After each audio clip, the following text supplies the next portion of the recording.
Bonjour à toutes et à tous, j'espère que vous allez bien aujourd'hui. J'avais envie de partager avec vous une vidéo, un sujet hyper important que je vois de nombreuses fois dans mes coachings. C'est le rapport entre la jalousie et la confiance en soi. Donc pour certains, la jalousie n'est pas un vilain défaut. D'ailleurs, la plupart des gens qui souffrent d'être jaloux ne s'en rendent pas forcément compte, mais ça fait énormément souffrir la personne qui est jalousée.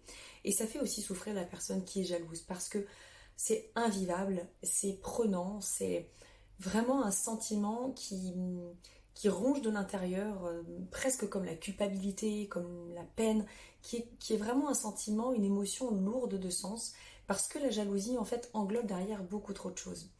Qu'est-ce que j'entends par jalousie? Jalousie, c'est vraiment un manque de confiance. Alors bien entendu, souvent le jaloux ou la jalouse va dire qu'elle n'a pas confiance en son ou sa partenaire ou en telle ou telle personne et elle va lui trouver des excuses interminables et à rallonge. En fait, dans la réalité, ce n'est pas forcément envers cette personne que la personne jalouse n'a pas confiance, mais c'est surtout envers elle-même.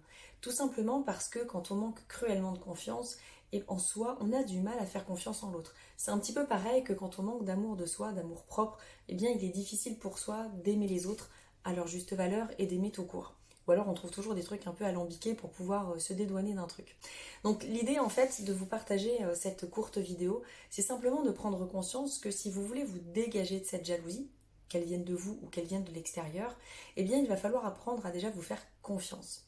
Si vous êtes quelqu'un de jaloux, posez-vous la question déjà depuis quand êtes-vous jaloux? Depuis quand cette jalousie vous ronge de l'intérieur? Depuis quand vous avez ce sentiment qui monte et qui fait que vous sortez complètement de vos gonds et que ça devient même presque plus fort que vous, hein, les personnes jalouses, c'est très souvent qu'on en voit et qui peuvent déraper très rapidement, que ce soit dans les mots, enfin dans les paroles, dans les gestes, et ça peut même aller des fois très très loin, dans les actes aussi. Donc, c'est pas humain de vivre avec cette jalousie à l'intérieur de soi parce que c'est pas quelque chose de doux et de bienveillant, c'est vraiment quelque chose de douloureux. Encore une fois, je le répète, pardon, avant tout pour la personne qui est jalouse. Donc, c'est important de prendre conscience déjà depuis quand vous êtes jaloux. Et puis aussi de se poser des questions. Qu'est-ce qui fait que la personne en face de moi me rend comme ça? Parce que la plupart du temps, et c'est ça qui est assez drôle, il y a une forme de déni en fait qui est mis en place, c'est que la personne jalouse va souvent reprocher et remettre la faute sur l'autre vraiment avec ce truc de mais c'est à cause d'elle ou à cause de lui. Regarde comment elle sort habillée, regarde comment elle se maquille, comment elle se sape, comment elle parle, elle aguiche les hommes. Ça peut être pareil pour les hommes. Regarde pourquoi il sourit à cette nana, pourquoi il l'a acceptée sur Instagram, pourquoi elle lui parle. Bref, on en entend des vertes et des pas mûres. Expression datant de la guerre 14-18. Donc, disons que cette personne jalouse va vraiment trouver toujours le reproche sur l'autre pour se dédouaner et se déresponsabiliser complètement de la jalousie qu'elle peut porter à l'intérieur d'elle. Et cette jalousie est complètement mais étouffante et vraiment comme une petite enveloppe. En fait, c'est comme si la personne jalouse n'avait pas la capacité intellectuelle de se rendre compte qu'elle l'était. Ou alors ça va durer des instants très très courts qui vont s'arrêter net quand la personne en face, qui est donc jalousée, va intervenir ou va faire quelque chose qui va agacer la personne. Alors très souvent, une personne jalouse ne le devient pas par hasard, très clairement. Soit ça vient de Mathusalem et elle a été jalouse depuis très très très longtemps et ça peut venir du schéma familial dans lequel elle a grandi, mais ça peut aussi venir d'une situation, d'une expérience que cette personne a vécue de façon extrêmement douloureuse qui a complètement freiné, cassé sa confiance. Ça peut être une personne qui a été trompée, donc l'adultère, etc. Une personne qui a été humiliée, une personne qui avait confiance en quelqu'un qui lui tenait énormément à cœur, qui l'a trahi. Donc il y a beaucoup de blessures émotionnelles qui vont venir en fait se manifester à ce moment-là et qui font que la personne va complètement vriller et va perdre ses moyens en fait, tout simplement. Donc une personne jalouse n'est pas forcément une personne mal intentionnée de base ou mauvaise, c'est quelqu'un qui souffre durement à l'intérieur et qui a vraiment ce truc en fait d'hyper souffrance qu'elle n'a jamais réglé, tout simplement. Donc bien entendu, quand on sait qu'on attire ce qu'on vibre, eh bien, cette personne jalouse va attirer automatiquement les personnes en face d'elle qui vont raviver cette blessure, qui vont faire en sorte que, quoi qu'elle dise, quoi qu'elle fasse, de toute façon, chez l'autre, elle va manifester automatiquement de la jalousie.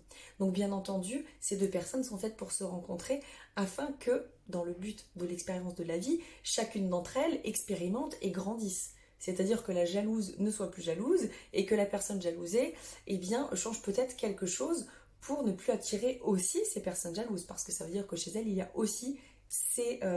je fais ce geste-là parce que ces blessures émotionnelles, ces redondances en fait, hein, c'est comme un miroir, un effet miroir qui fait que eh bien, ces deux personnes s'attirent de façon complètement inconsciente.